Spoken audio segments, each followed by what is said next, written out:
However, ongoing tariff and trade policy uncertainties will impact external demand.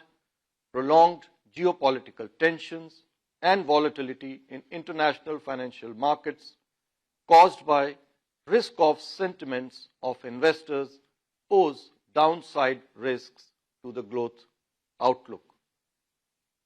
The implementation of several growth-inducing structural reforms, many of which were announced by the Honorable PM on 15th August, including the streamlining of GST, are expected to offset some of the adverse effects of the external headwinds.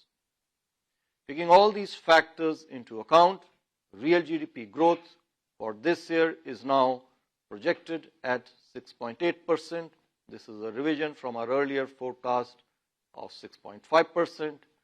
Q2 now is projected at 7%, Q3 at 6.4%, Q4 at 6.2%. Real GDP growth for Q1 next year is projected at 6.4%. The risks are evenly balanced. I will now come to inflation. Inflation conditions remained benign during 25-26 so far, with actual outcomes turning out to be significantly lower than our projections.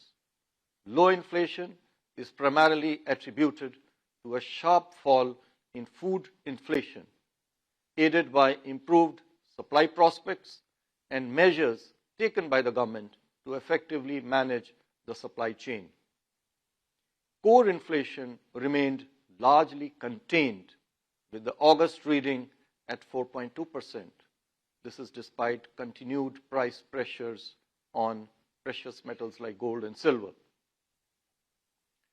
Turning to the inflation outlook, the progress of the southwest monsoon has been satisfactory.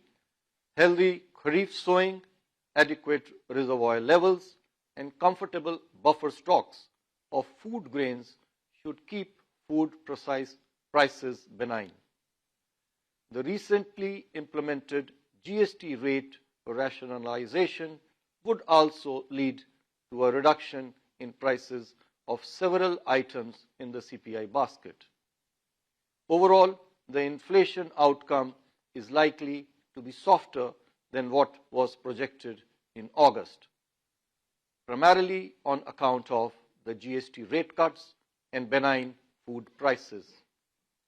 Considering all these factors, CPI inflation for this year is now projected at 2.6%, with Q2 and Q3 at 1.8%, Q4 at 4%, and Q1 next year at 4.5%. The risks are evenly balanced.